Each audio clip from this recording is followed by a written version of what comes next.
비전을 완성하는 하나님의 솔루션이라고 설교 제목을 여러분에게 드리는데요. 인문학에서는 이 솔루션을 흔히 해결책, 해법이라는 용어로 범용적으로 이 단어를 씁니다. 우리가 하나님의 은혜 가운데 부름을 받고 믿음을 가지고 살아가게 될 때에 우리 안에 하나님이 주시는 비전이 꼭 있기를 원하고요. 그러나 우리가 비전을 받았다 하지만 그 비전을 이뤄나가는 삶 가운데 우리는 능력이 부족하고 또 환경이 구성되지 않아서 뜻을 이루지 못하는 안타까운 모습이 많습니다. 그러나 오늘 말씀에 제가 해법을 드리는 것은 우리의 비전을 완성하는 누가 계시다고요? 하나님이 계시다. 그래서 비전을 완성하는 하나님의 솔루션이라는 제목으로 말씀을 드립니다. 제발 잊지 마시고 다음 설교할 때 물어보면 비전을 완성하는 하나님의 솔루션이라고 답해 주시면 겁나게 위로가 되겠습니다. 자, 오늘 이 말씀을 여러분에게 나누면서 소개할 인물이 모세라고 하는 인물인데, 모세는 구약 성경의 인물이죠. 읽은 본문은 사도행전 7장입니다. 스데반 집사가 돌에 맞아 죽으면서 마지막 고별 설교를 하는데, 창세기로부터 그리고 스데반 집사가 활동하는 성령 시대까지 숨도 안 쉬고 아주 그냥 한 방에 깔끔하게 하나님의 구속사를 정리하는 마지막 설교가 바로 스데반 집사의 고별 설교입니다. 그 고별 설교 중에 모세를 이야기하는 부분을 오늘 박보영 목사님께서 읽어주셨습니다.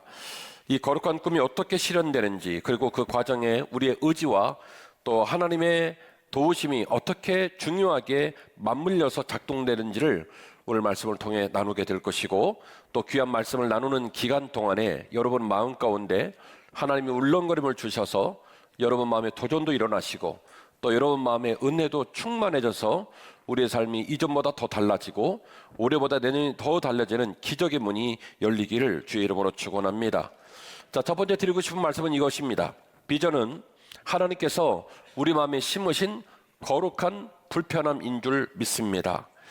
본문의 말씀 23절 보니까 나이가 40이 되매 그 형제 이스라엘 자손을 돌볼 생각이 났다, 이렇게 기록되어 있습니다. 이 문장은요 되게 낯설고 그리고 이해가 잘 안 되는 문장입니다. 잘 아시는 바와 같이 이스라엘 백성이 야곱과 함께 70에서 75명이 애굽 땅에 내려갈 때는 굉장히 인정받고 사랑받으며 내려갔습니다. 민족도 좋아했고 파라오도 좋아했는데요, 약 400년의 기간이 지난 이후 이스라엘 백성들은 천덕꾸러기 그런 천덕꾸러기가 아닌 천덕꾸리가 되고 말았습니다. 시민들도 싫어했고 파라오는 더 싫어했습니다. 아시는 바와 같이 남자아이가 태어나면 죽이라 했고, 그리고 너무나 많은 노동과 폭정을 이스라엘 백성들에게 행태를 보여주게 되는 모습을 통해서 이스라엘 백성들은 이스라엘 백성의 신분으로는 살래야 살 수가 없을 정도로 압박을 받고 있던 시절이었습니다. 그러면 이스라엘 백성의 신분을 유지하는 게 나을까요? 신분을 세탁하는 게 나을까요? 신분을 세탁해야 살 길이 열릴 거 아닙니까? 그런데 모세에게는 하나님께서 기회를 주고 은혜를 주셔서 어린 나이에 공주의 눈에 띄었고, 공주가 모세를 양아들로 삼았으니 완벽하게 신분 세탁이 된 상태입니다. 그가 입고 있는 의복은 왕의 자녀로 입을 수 있는 아주 특별한 옷을 입고 있었고, 그의 신분은 이집트 사람 중에 이집트 사람이 된 거지요. 자, 그 사람이 오늘 사도행전 7장 23절 말씀 보니까 이스라엘 자손을 돌볼 생각이 났다라고 기록을 하는데 정말로 밑도 끝도 없는 얘기입니다. 시치미를 뚝 떼고 나는 이집트 사람이다라고 말을 해도 될까 말까 한 상황에 어떻게 자기의 신분을 내놓고 그런 불리한 역학관계 속에 주어진 그 핍박받는 사람들의 신분, 그들의 삶에 관하여 마음을 나눠주고 눈길을 나눠준단 말입니까? 원문을 연구해 보니까 원문을 직역하면 그의 백성들을, 그의 형제 이스라엘 백성들을 돌볼 마음을 가졌다, 생각을 가졌다, 이 말을 연구해 보니까 원어를 그대로 직역을 하면 그의 마음이 위로 올라왔다라는 표현이에요. 가슴 깊이 꾹꾹 눌러놓았던 무엇인가가 갑자기 마음의 물 위로 떠올랐습니다. 그게 바로 뭐냐면 그 불쌍한 사람들을 자기 가슴에 품고 나의 형제라고 표현하고, 그리고 그들을 돌볼 마음을 갖기 시작했다는 것이죠. 그 마음을 갖고 있는 와중에도 여전히 불편합니다. 여전히 무겁습니다. 여전히 부담스럽습니다. 그러나 모세는 아무리 봐도 이 무겁고 이 불편한 일을 내가 감당해야 할 것 같다라고 마음을 먹기 시작했다고 하는 것이죠. 그리고 하나님은 그렇게 도전하시고 그렇게 반응하는 우리를 기다리신다는 사실을 여러분 꼭 기억해 주시기를 부탁을 드리겠습니다. 하나님은요, 우리를 어거지로 꺾어서 쓰는 분이 아니에요. 점령구처럼 짓눌러서 억지로 쓰는 분이 아니에요. 하나님이 우리를 짓눌러서 억지로 썼다면 못할 사람이 누가 있겠어요? 맞으면서 하는데. 꺾여지고 회초리를 맞고 질질 끌려가며 하는데 누가 그 일을 못하겠어요? 근데 하나님은 그렇게 우리를 쓰지 않습니다. 우리에게 비전을 주시고 우리에게 메시지를 주고 그리고 우리들이 반응하기를 간절히 원하시는 분이세요. 7장 25절인데요. 그의 형제들이 하나님께서 자기 손을 통하여 구원해 주실 것을 깨달으리라고 생각하였으나 그들이 깨닫지 못했다. 참 재밌는 표현인데요. 모세가 형제들을 핍박하는 애굽 사람을 죽여버렸잖아요. 그래서 땅에 묻었잖아요. 여러분이 그건 뭘까요? 의분일까요? 정의감일까요? 뭐 둘 다겠죠. 정의감도 있고 의분도 있고 어쨌든 그래서 욱하는 마음에 이집트 사람인데 이집트 사람을 죽였어요. 땅에다 묻었어요.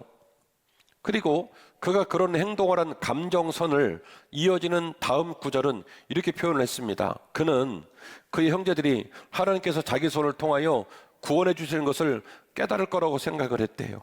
무슨 얘기냐면 아직은 서툴르고 아직은 막연한 것이지만 하나님이 나를 쓰실 거다라고 하는 생각을 얼추 모세가 했다는 거예요. 그래서 마음의 뜻은 품었습니다. 꿈도 있습니다. 하고 싶은 의욕을 갖긴 했는데 그걸 어떻게 해야 되는지에 대한 방법론, 그걸 어떻게 끝까지 완주해서 열매를 맺을 수 있는지에 대한 능력치가 아직 준비가 안 된 거예요. 그러니까 오늘 설교 제목으로 말하면 뭐가 없는 거예요? 솔루션이 없는 거죠. 마음은 있어요. 막연하게 하나님이 나를 쓰실 것 같다라는 생각을 하게 된 거예요.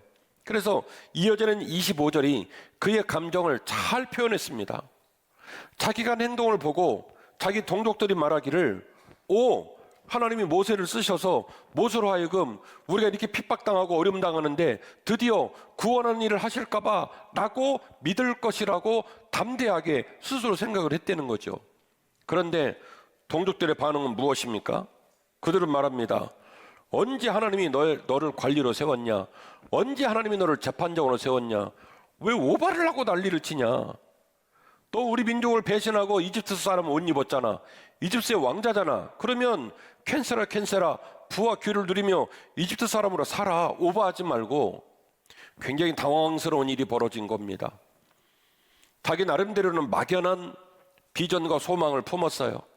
아무래도 하나님이 나를 사용하셔서 저렇게 고난당하고 핍박당하는 이스라엘 민족을 돕지 않을까 생각을 했는데 정작 그래갖고 벌어진 사건으로 말미암아 내 동족들의 반응은 뭐냐면 뭐라고요? 제발 오버하지 마. 네가 뭔데? 하나님이 너를 관리로 세웠니? 하나님이 너를 재판장으로 세웠니? 하나님은 비전을 주셨는데요. 그 비전을 주시면서 하나님은요, 모세가 그 비전을 이루기 위하여 순종하고 따르고 준비되기를 기다리셨다는 거예요. 하나님이 모세를 불러 쓰시기를 원하셨는데 당장에 쓸 수가 없어요. 솔루션이 없습니다. 무장이 안 돼 있고 갑옷이 준비되지 않고 그 일을 해낼 수 있는 직무 능력이 없어요.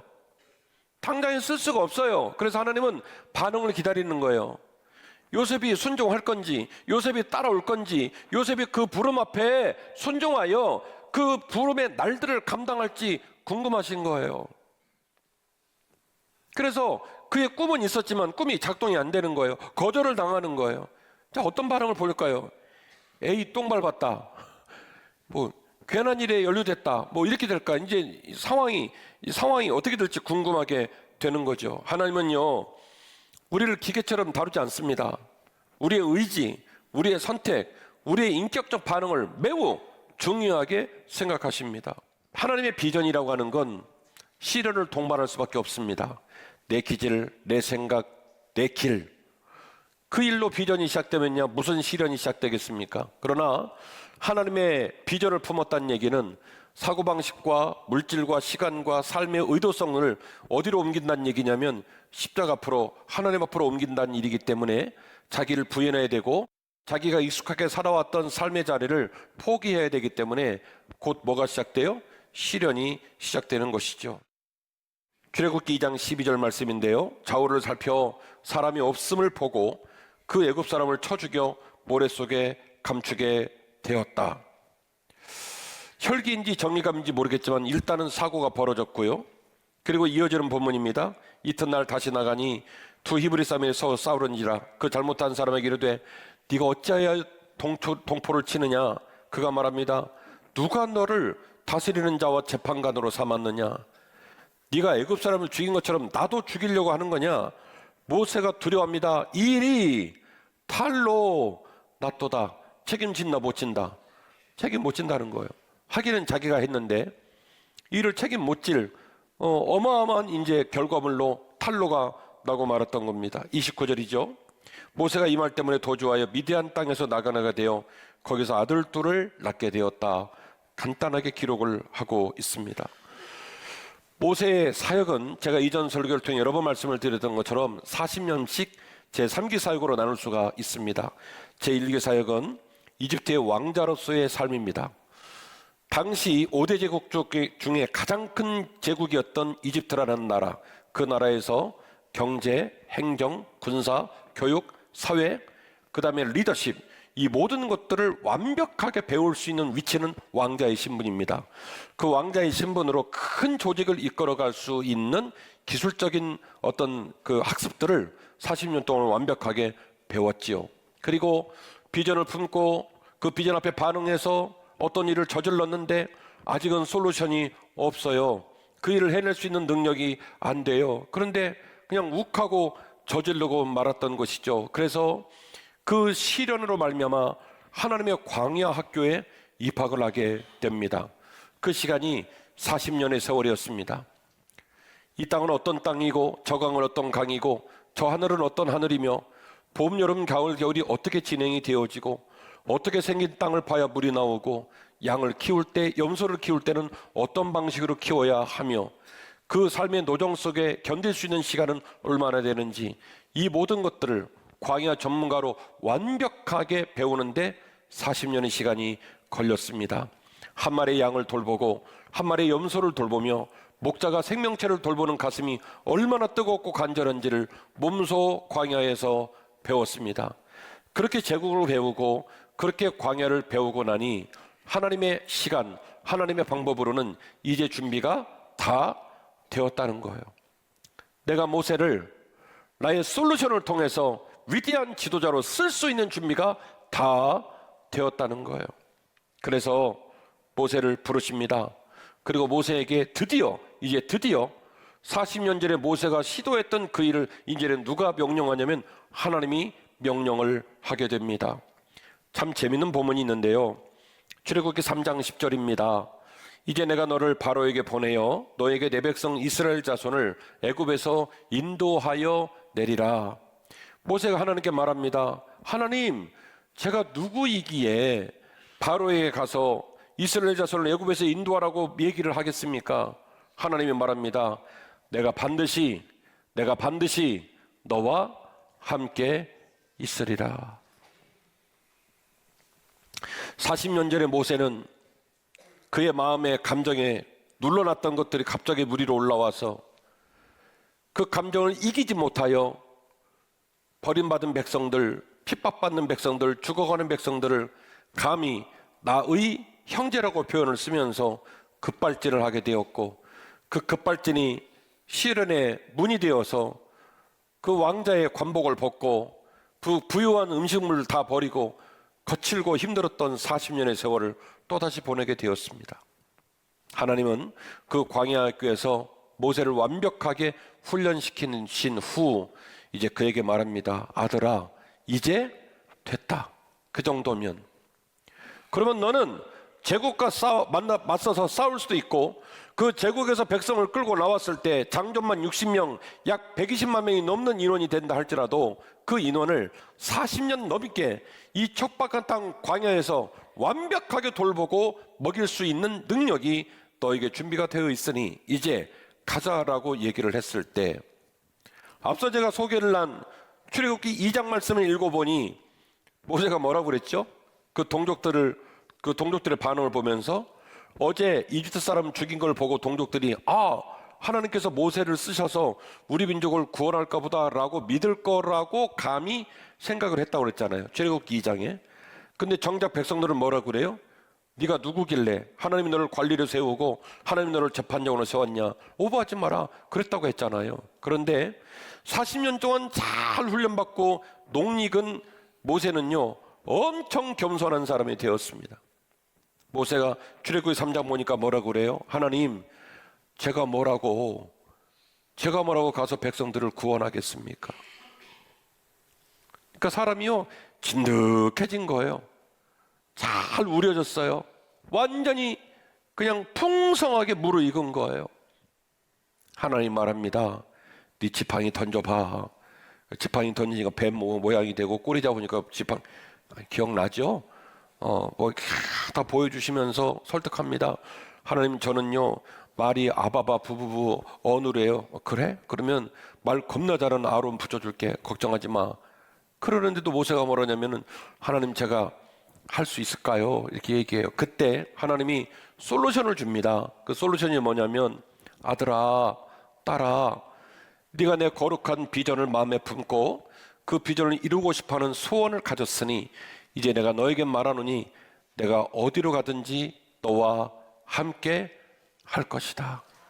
이게 뭐예요? 하나님의 솔루션이에요. 하나님의 솔루션. 하나님의 솔루션.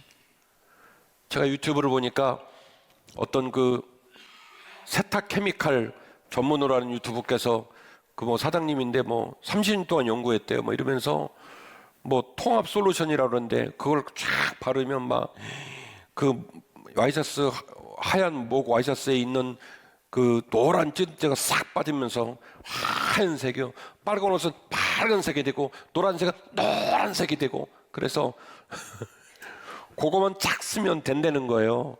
아줌마들 딴 거 쓰지 말고 이거 쓰려는 거예요. 그러면서 거기다 뭐라 그래요? 통합 솔루션. 어떤 난맥과 어려움 만나도 이거 쓰면 다 돼요, 이 소리거든요. 그거는 좀 뻥이고요. 근데 하나님 말씀하시는 거예요. 김 목사야, 이 장로야, 최 권사야, 너 말이다. 나와 함께 걸어가면서 네가 그 사명 감당하기를 원하는데 너무 부담 갖지 마. 내가 너를 혼자 보내는 게 아니라 네가 어디를 가든지 내가 너와 함께 할 거야. 너를 지킬 거야. 너를 돌볼 거야. 그러니까 힘내거라. 신약성경 히브리서의 표현으로 말하면 너의 흔들리는 무릎을 하나님이 붙잡아 주시고 너의 피곤한 손을 붙잡아 주실 거니까 너무 낙심하지 말어.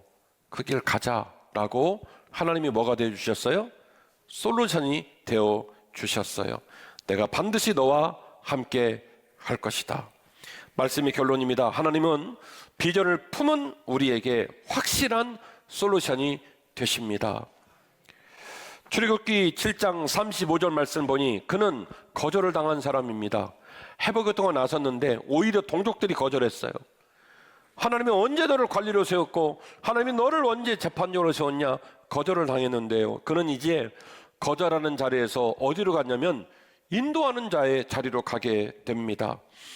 그들의 말이 누가 너를 관리와 재판장으로 세우느냐 하며 거절하던 그 모세를 하나님은 가시떨그 나무의 가운데서 보이던 천사의 손으로 관리와 속량하는 자로서 보내셨으니 이 사람이 백성을 인도하여 나오게 하고 애굽과 홍해와 광야에서 40년간 기사와 표적을 행하게 하였느니라. 할렐루야. 출애굽기 3장 14절에서 말했던 말씀이 그대로 이루어진 거예요. 하나님께서 친히 모세와 함께 하셔서 그 모든 일들을 가능하게 기적과 이사를 행하시고 40년이 넘은 세월 동안 그 모든 사명을 감당할 수 있도록 그와 동행하셨다는 거예요. 사랑하는 한빛가족 여러분, 여러분 이것이 모세의 능력으로 가능한 일입니까? 아니죠. 하나님께서 오른손을 내리시고 그를 끌어안으시고 그를 돌보셨기에 가능한 일인 줄 믿으시기를 바랍니다. 저와 여러분도 마음에 소원을 품는 게 중요해요. 그 마음에 소원을 품고 하나님 이것이 나의 비전입니다, 하나님 이것이 나의 사명입니다라고 고백하는 게 매우 중요하고요.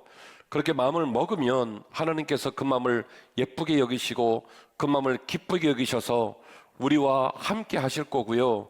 우리와 함께 하면 우리 삶이 보람이 있고 빛나기 시작해요. 솔직히 저와 여러분 누가 천덕꾸러기처럼 살고 싶은 사람이 누가 있어요? 우리 모두에게 관직이 있지만 그 관직을 감당치 못하여 다른 사람들 뒤에서 뒷담화하고 우리를 부담스럽고 걱정하는 모습으로 살고 싶은 사람이 누가 있어요? 이왕이면 잘 감당하고, 이왕이면 존경받고, 이왕이면 오히려 내가 누군가에게 영향력을 주는 멋진 인생 살고 싶어 하는 게 우리 마음 아니겠습니까? 그러나 비전과 사명이라고 하는 것은 마음만 가지고 감당할 수 없는 건 아니에요. 원래 좀 무거워요. 제가 모세가 품었던 마음을 거룩한 부담감이라고 그랬잖아요.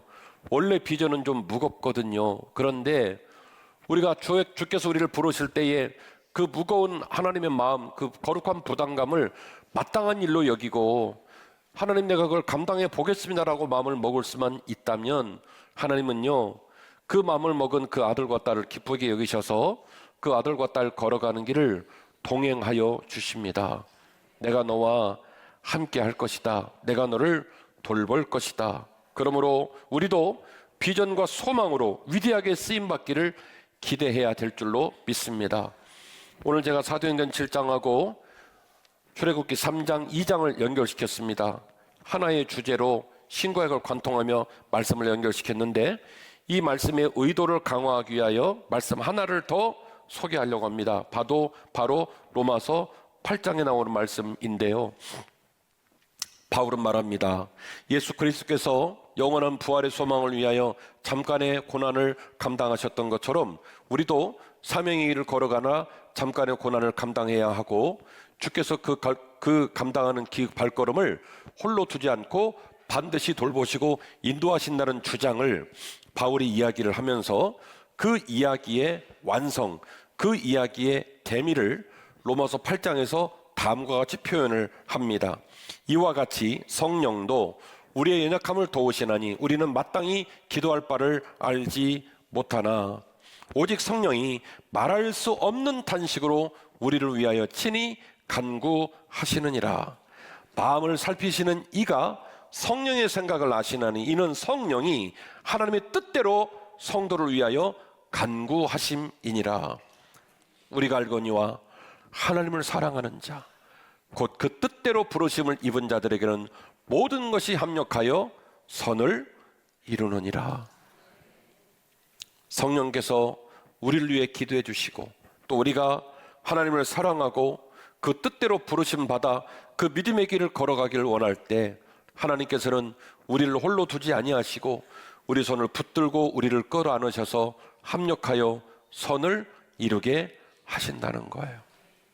그러므로 우리는 비전을 품고 그 비전을 완성케 하실 솔루션 되신 주님의 약속과 그 주님의 손님임을 강하게 붙들어야 할 줄로 믿습니다. 제가 뭐라고 감당할 수 있겠습니까마는, 그러나 하나님 제가 오늘 말씀을 듣고 정말 해보고 싶은 마음이 들었습니다라고 마음을 먹으면 하나님이 뭐가 되시냐면 솔루션이 되신다고요. 뭐라고 말씀하시냐면, 고맙다. 오늘 이후로 내가 어디로 가든지 무엇을 하든지 너와 함께 할게. 우리 모두에게 각성과 비전이 불일듯 일어나기를 바랍니다. 우리 모두에게 하나님의 적극적인 개입과 양육이 깃들기를 바라고 우리 모두가 잘 인내하고 위대하게 쓰임받기를 간절히 기대합니다.